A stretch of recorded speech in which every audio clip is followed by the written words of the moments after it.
नमस्कार दोस्तों, बहुत दिनों बाद मुलाकात हो रही। किसी कारणवश हमने टॉपिक इस वीडियो नहीं बना पाया, तो आज हम अब से कंटिन्यू डेली वीडियो आएंगे आपको। आज हम बात करने वाले हैं बहुत ही इंपॉर्टेंट टॉपिक के बारे में, प्रस्तावना। यहाँ से एक क्वेश्चन आने लग गए आजकल, छोटी एग्जाम हो या बड़ी एग्जाम हो, सभी के अंदर एक क्वेश्चन यहाँ से आता ही आता है, प्रस्तावना। और संविधान का सबसे मोस्ट इम्पोर्टेंट पार्ट भी है प्रीम्बल। इंग्लिश में बोलते हैं प्रीम्बल, हिंदी में बोलते हैं प्रस्तावना। बहुत ही अच्छा टॉपिक है, ध्यान से पढ़ना। एक एक फैक्ट बताऊंगा आपको कि कैसे कैसे यहाँ से क्वेश्चन पुट हो रहे हैं। क्योंकि पहले तो ये सीधी लाइन हटा दी कि हम भारत के लोग, भारत के संपूर्ण पर्वतों संपन्न वगैरह वगैरह, वो आजकल चेंज हो गया मैटर, क्योंकि उस हिसाब से क्वेश्चन नहीं आने लगते। अब क्वेश्चन आते हैं कि संविधान के अंदर जो प्रस्तावना लिखी हुई है उसमें भारत शब्द का कितनी बार उल्लेख किया गया है। ठीक है, ऐसे मतलब स्वतंत्रता कितनी प्रकार की दी गई, उनका क्रम बताइए। 2018 के अंदर SI के अंदर क्वेश्चन पूछा गया था, हवा नहीं लगी बच्चों को। कारण ये है कि प्रस्तावना में वो पहले वाले टॉपिक जो क्वेश्चन आते थे वहाँ से वे चेंज हो गया। अब एक नया पैटर्न अपना लिया एग्जामिनर ने, और वैसे क्वेश्चन आने लगते हैं। तो ठीक है, हम बात करते हैं आजकल। ठीक, सबसे पहले तो आप बात करते हैं एकदम बेसिक जानकारी है प्रस्तावना के बारे में कि प्रस्तावना कहाँ से ली गई है। सबसे इम्पोर्टेंट चीज़ तो ये है कि प्रस्तावना कहाँ से ली गई। तो आपको पता है सबसे पहले लिखित संविधान कहाँ का था, USA का था। तो USA से क्या ली गई प्रस्तावना। ठीक है, हम भारत के लोग जो प्रस्तावना पहली लाइन है ना, हम भारत के लोग, ये कहाँ से लिए गए, ये स्टेटमेंट कहाँ से लिए गए, अमेरिका से लिए गया। नंबर एक बात तो यही यहाँ से देखो। अगर आपको ऐसे वन लाइनर क्वेश्चन पूछा जाए कि प्रस्तावना कितने देशों से इफेक्टेड है, यानी कितने देशों से यहाँ से सोर्स लिए गए, अगर जनरली देखा जाए तो एक ही नाम आता है USA का। लेकिन बड़ी एग्जामों में ऐसे क्वेश्चन UPSC के अंदर या RS PCS है जो सब कोई भी स्टेट का, या SI के अंदर ऐसे क्वेश्चन नहीं आते आजकल पूछते हैं कितने देशों से। तो मैं बताता हूँ आपको, 4 देशों से प्रभावित है। देखो कैसे कैसे। अमेरिका तो सबको पता ही, हम भारत के लोग। ठीक है, और बस अब ऑस्ट्रेलिया की बात करें, दूसरा ऑस्ट्रेलिया की। अगर ऑस्ट्रेलिया की बात करें हम, तो ऑस्ट्रेलिया से ली गई प्रस्तावना की भाषा शैली। ठीक है, नंबर 3, तीसरा देश फ्रांस से क्या लिया गया, स्वतंत्रता, समानता, बंधुता के विचार। समानता और बंधुता के विचारों की जो स्वतंत्रता ली गई है। फ्रांस की क्रांति के बारे में पढ़ा होगा आपने। नंबर 4 पर देश आता है आपका, 4 पर कौन सा आता है बताओ। 1 नंबर अमेरिका, ऑस्ट्रेलिया, फ्रांस, यहाँ चलिए एक और रूस। नंबर 4 पर रूस पर लिखिए सामाजिक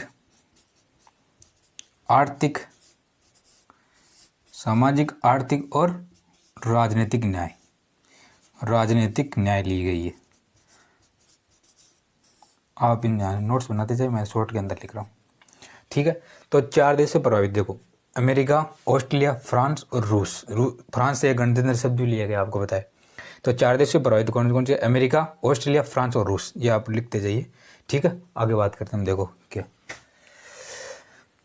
ये सारी चीज़ें आपको पता है प्रस्तावना के अंदर लिखी हुई है, बताने की कोई ज़रूरत नहीं है, आप समझदार बच्चे हो। ठीक है, आगे बात करें कि प्रस्तावना को अलग अलग लोगों ने एक बार क्वेश्चन पूछा कि देखो आर्टिकल 32 एक भारत से, उसको संविधान की आत्मा किसने कहा था। सबको पता है BR अम्बेडकर ने कहा था। प्रस्तावना को भी संविधान की आत्मा कहा था, नहीं पता आपको, तो आज सुन लीजिए कि प्रस्तावना को भी संविधान की आत्मा कहा जाता है। और ये किसने कहा था, क्वेश्चन भी पूछा गया। अगर आपको पूछे कि प्रस्तावना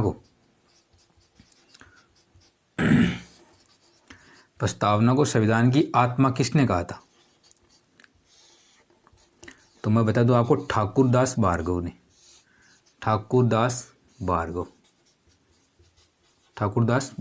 कहा था संविधान की आत्मा को। ऐसे स्टेटमेंट आपको देखने को और कहीं नहीं मिलेंगे, यहीं पर मिलेंगे। अब नेक्स्ट बात करते हैं, एक स्टेटमेंट था कि प्रस्तावना संविधान की आत्मा ठाकुर दास भार्गव ने कहा था कि प्रस्तावना संविधान का सबसे सम्मानित भाग है।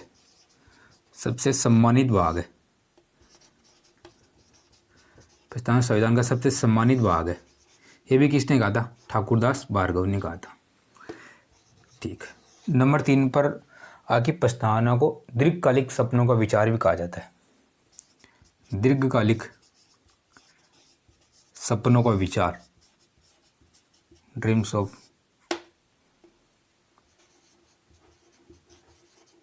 ये किसने कहा था अगर पूछा जाए तो? अल्लादी कृष्ण स्वामी अय्यर। अल्लादी कृष्ण स्वामी अय्यर। देखो ये सीधे सीधे फैक्ट है, आपको ये रटने हैं, आगे कंसेप्ट की चीज़ आ जाएगी। ठीक।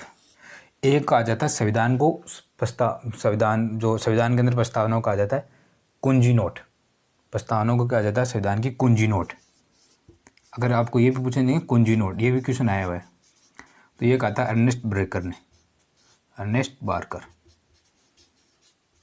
ठीक है, इतनी बात नोट कर लीजिए आप। ठीक है, साथ साथ में नोट्स बनाते जाइए, कोई दिक्कत नहीं होगी। ठीक है, यहाँ तक आपको पता है। चलो आगे चलते हैं। ये तो होगी एक साधारण सी बात है जो सभी को पता होना ही चाहिए। ठीक, आगे बात करते हैं आप संविधान के अंदर प्रस्तावना कैसे आई, कैसे इसको कंट्रोवर्सी। उन्होंने एक उद्देश्य प्रस्ताव रखा था संविधान के अंदर। उद्देश्य प्रस्ताव, आपको बताइए उद्देश्य प्रस्ताव के बारे में। उद्देश्य प्रस्ताव रखा था पंडित जवाहरलाल नेहरू ने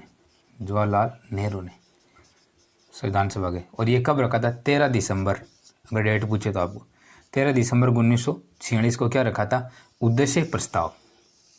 और ये आगे जाकर पारित हुआ। और पारित कब हुआ?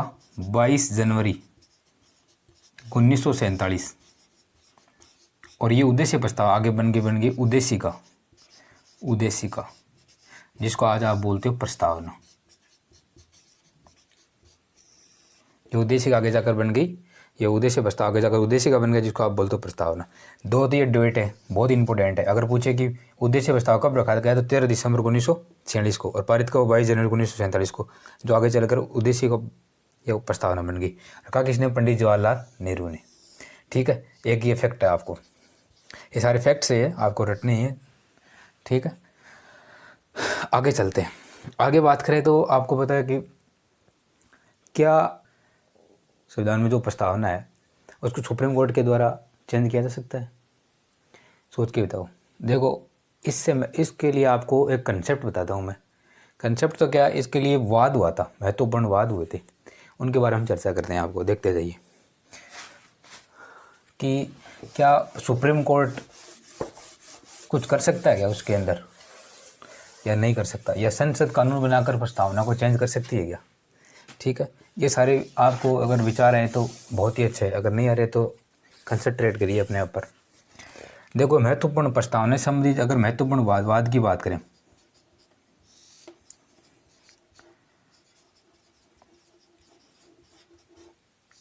प्रस्तावना संबंधित महत्वपूर्ण वाद क्या क्या हुए थे, क्या क्या नहीं हुए, देखो मैं बताता हूँ आपको भाई। पहला वाद आपने सुना होगा बेरुवाड़ी वाद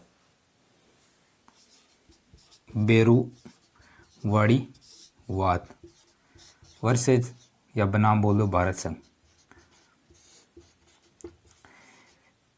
ये मामला हुआ था 1967 के अंदर हुआ था।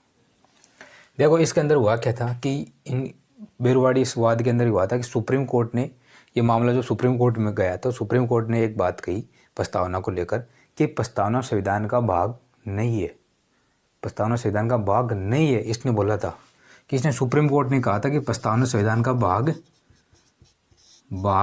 नहीं है, अतः आप इसको संसद में जो कानून बनाकर आप इसको चेंज नहीं कर सकते या इसमें संशोधन नहीं कर सकते। ये वाद होता बेरुवाड़ी वाद। इसके अंदर सुप्रीम कोर्ट का साफ साफ ऑर्डर लिखा कि संविधान का भाग नहीं है, सुप्रीम कोर्ट ने माना था। ठीक है, तो संसद में इन्हें कानून बनाकर चेंज नहीं कर सकते आप। ये बात किसने कहा था? अब दूसरा वाद हुआ था गोलकनाथ बनाम भारत संघ मामला 1967 के अंदर, 67 वही सेम बात इसके अंदर। लेकिन तीसरा वाद हुआ था, बहुत ही चर्चा में रहता है, केशवानंद बनाम केरल राज्य। केस ऑन भारत बनाम केरल राज्य, सबको बताइए आपको कब हुआ था, 1973 के अंदर। इसमें सुप्रीम कोर्ट का ऑर्डर आया कि प्रस्तावना संविधान का भाग है। इसके अंदर सुप्रीम कोर्ट ने माना कि प्रस्तावना संविधान का भाग है और संसद इसमें संशोधन कर सकती है, लेकिन क्या कहा इन्होंने कि संविधान के मूल ढांचे को प्रभावित नहीं करनी चाहिए। मूल ढांचे को अगर प्रभावित करती है तो सुप्रीम कोर्ट उस जो आपने संशोधन है उसको खारिज कर देगा। ये बात कब कही थी? केस आनंद बनाम भारत केरल राज्य के अंदर ये बात के सुप्रीम कोर्ट का डिसीजन आया कि प्रस्तावना संविधान का भाग है। इसके अंदर भाग नहीं माना था, उसके अंदर भाग मान लिया और कहा कि संविधान में संशोधन कर सकते हो लेकिन प्रस्तावना के अंदर, लेकिन मूल ढांचे को प्रभावित नहीं करना चाहिए। ये सुप्रीम कोर्ट का ऑर्डर है, ये महत्वपूर्ण बात है आपको बताओ तो ये आपको ध्यान में रखना चाहिए। ठीक है, आगे चलते हैं। अगर आपको प्रस्तावना में चेंज करना है तो ये, लेकिन ये है कि आपको संविधान के मूल ढांचे को प्रभावित नहीं करना चाहिए। ठीक है, आगे बात करते हैं। देखो, तो आप सभी को पता है कि संविधान में अगर संशोधन कर सकते तो सिर्फ एक ही बार संशोधन हुआ था प्रस्तावना के अंदर, सबको पता है, 42वां संविधान संशोधन। 42वां संविधान संशोधन और कब हुआ था सबको पता है, 1976 के अंदर हुआ था। इसके द्वारा क्या किया गया, प्रस्तावना के अंदर 3 शब्द जोड़े गए, एक एक डिटेल करेंगे। एक तो था समाजवाद, दूसरा पंथ निरपेक्ष और तीसरा है और अखंडता। एक मजे की बात बताऊं आपको, नेट के अंदर क्वेश्चन आया था एक बार। सबको पता है कि 42वें संविधान संशोधन के द्वारा कितने शब्द जोड़े गए, 3। ऑप्शन में वहाँ पर था 3, 4, 5 या 2। आंसर कितना माना उन्होंने, 4। कितना माना, 4। क्यों कि समाजवाद, पंथ निरपेक्षता और अखंडता, इसको सहायक क्रिया के रूप में जोड़ लिया उन्होंने कि 1, 2, 3, तो 4 शब्द जोड़े गए थे।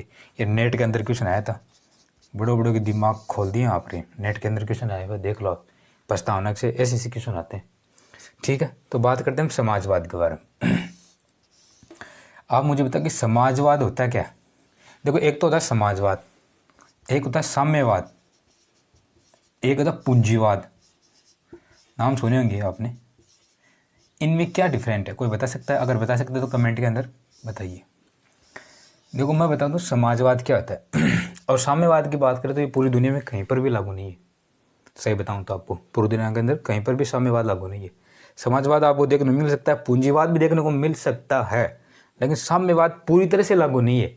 लागू तो हो सकता है, कोई बड़ी और है भी। चाइना इसका एग्जाम्पल है, बेहतरीन एग्जाम्पल, और रूस। साम्यवाद का तो एकदम बेहतरीन एग्जाम्पल है चाइना। ठीक है, अब बात करें समाजवाद की। देखो, समाजवाद के अपना देश का समाजवाद है, साम्यवाद है, पूंजीवाद है, आप खुद ही बता दे। तीनों का मैं अर्थ बताता हूँ आपको। ठीक है,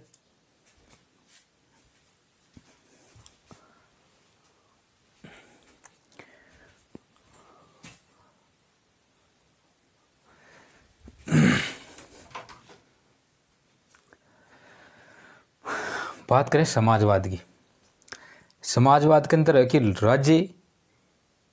राज्य जो किसी भी जाति, धर्म, लिंग, विचार या जन्म स्थान, धर्म के आधार पर भेदभाव नहीं कर सकता। राज्य का मतलब ये नहीं कि राजस्थान या कोई भी और राज्य का मतलब पूरा भारत। संविधान के अंदर कहीं पर भी आपको राज्य शब्द दिखे तो वो पूरा भारत के लिए कहा उन्होंने राज्य शब्द। ठीक है, तो राज्य जाति, धर्म, जन्म स्थान या मूल वंश के आधार पर किसी प्रकार का भेदभाव नहीं कर सकता। ये तो क्या, समाजवाद।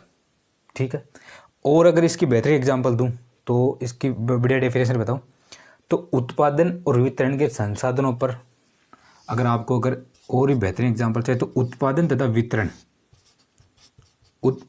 वितरण के संसाधनों पर अधिकार किसका होगा, सरकार का होगा।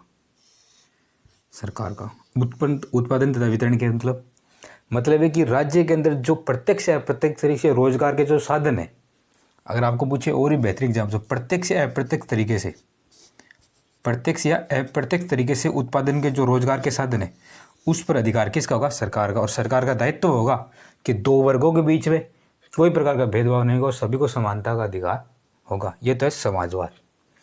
बात करें साम्यवाद की। देखो, साम्यवाद तो देखा जाए तो बहुत अच्छा है, लेकिन इसके दुष्प्रभाव भी बहुत ज़्यादा है। और ये वहाँ पर ही संपल है जहाँ पर गरीबी क्या हो? बहुत ही कम हो, गरीबी कम हो। भारत के अंदर क्यों सफल नहीं? देखो, साम्यवाद का चीन का देखो, इसका एक बेहतरीन एग्जाम्पल है चीन। चीन के अंदर देखो क्या है साम्यवाद। साम्यवाद के अंदर है कि व्यक्ति या पूरे जो भी नागरिक है वहाँ पर सरकार सबसे ज़्यादा हावी रहती है। साम्यवाद के अंदर सरकार जनता प्रत्यक्ष इस पर कुछ नहीं कर सकती है साम्यवाद के अंदर, ठीक है। साम्यवाद के अंदर सरकार हावी रहती है लोगों पर, आपको ये बता दूं सबसे बड़ी बात हो। और साम्यवाद के अंदर क्या है कि वहाँ के जो लोग हैं ना, अपनी योग्यता के अनुसार तो करेंगे उत्पादन और आवश्यकता के अनुसार करेंगे खर्चा। क्या करेंगे? योग्यता के अनुसार तो उत्पादन करेंगे और आवश्यकता के अनुसार करेंगे खर्चा। जैसे मैं बताता हूँ, जैसे आप में से कोई लड़का है, एक महीने के 5 लाख रुपए कमा सकता है, लेकिन उसका खर्चा क्या है? आवश्यकता उसको है 1 लाख की। तो 5 लाख कमा रहा है, 1 लाख खर्च कर रहा है, तो वो खर्च कितना करेगा? 1 लाख। बाकी के 4 लाख वो ट्रस्ट के अंदर जाएंगे, समझ गो। दूसरा कोई व्यक्ति है जिसकी योग्यता है सिर्फ 5,000 कमाने की और खर्चा 30,000, तो वो 5,000 कमा रहा है तो 30,000 खर्चा कर रहा है। तो जो बाकी जो पहले वाले लड़के की जो 4 लाख बचे थे ट्रस्ट के, वो सरकार उसको देगी, प्रोवाइड कराएगी। और इसमें कोई गरीब नहीं है, कोई अमीर नहीं है। ये रूल किसका है? साम्यवाद का है कि जिस आदमी की जितनी क्षमता होती है वो उसका उत्पादन तो उतना करे और आवश्यकता होती है उतना ही खर्चा करे। और जो जिसकी आवश्यकता ज़्यादा है और उत्पादन क्षमता कम है, उसको वो लोग क्या करें? पैसे प्रोवाइड करें, ताकि कोई गरीब या कोई अमीर नहीं रहे। ये है साम्यवाद का उदाहरण चीन के अंदर देखने को मिलता है, ठीक है। लेकिन आपको पता है, कहीं पर भी चल जाओ, ऐसा धरातल पर आपको बहुत ही कम देखने को मिलता है, ठीक है। बात करें पूंजीवाद की। देखो, आप इन दिनों भारत के अंदर भी बहुत से मुद्दे उठे कि भारत भी पूंजीवाद की तरफ बढ़ रहा है, ठीक है। तो पूंजीवाद देखो वहीं पर ही सक्सेस होती है कि जहाँ गरीबी क्या हो? बहुत ही कम हो। गरीबी अगर 0% गरीबी है ना, वहाँ पर पूंजीवाद बहुत ही तगड़ा सक्सेसफुल होगा। वर्तमान में निजीकरण का दौर चल रहा है, तो निजीकरण के दौर में ये हम भी उसी की तरफ बढ़ रहे हैं। इससे गरीबी और बेरोजगारी बहुत ही भयंकर बढ़ेगी। यह मैं आपको एग्जाम्पल के माध्यम से बता सकता हूँ। देखो, आपने रेलवे का नाम सुना होगा। रेलवे पूरा क्या कर दिया? प्राइवेटाइजेशन कर दिया। पहले रेलवे के अंदर क्या होता था कि एक रेलवे फाटक के अंदर या रेलवे जो स्टेशन है वहाँ पर लगभग 100 कर्मचारी काम करते थे। वर्तमान के अंदर क्या है? उनको प्राइवेट करने की वजह से वो 100 रोजगार तो हटा दिए, वहाँ पर मात्र लगा दिए 20 या 30। सरकार ने प्राइवेट कर दिया और सरकार ने ऑर्डर दे दिया कि आपको हम इतने पैसे प्रोवाइड कर रहे हैं, आप जानो, आपका काम जानो। यहाँ पर 100 आदमी के 100 रोजगार दो या 200 को दो या 50 को दो, हमें कोई मतलब नहीं, आप मुझे पैसे बताइए।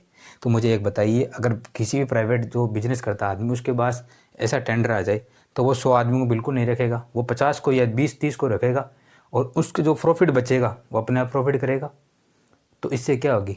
जो 100 आदमी यहाँ पर रोजगार ले रहे थे उनकी आर्थिक स्थिति बहुत ही खराब हो जाएगी, जिससे क्या गरीबी बढ़ेगी, और गरीबी बढ़ेगी मतलब बेरोजगारी बढ़ेगी। लेकिन इसको कहीं ना कहीं जनता भी खुद भी जिम्मेदार बता सकते हैं, क्योंकि देखो, अगर वैसे देखा जाए तो रेलवे प्लेटफॉर्म की आजकल स्थिति बहुत ही सुधर गई है। पहले कितना स्वच्छ, मतलब कितनी गंदगी रहती थी, कोई सिस्टम नहीं था। आजकल आपको बताएगा कि अगर वहाँ पर आप साधारण भी घूम रहे हो तो आपको प्लेटफॉर्म टिकट कटानी पड़ेगी।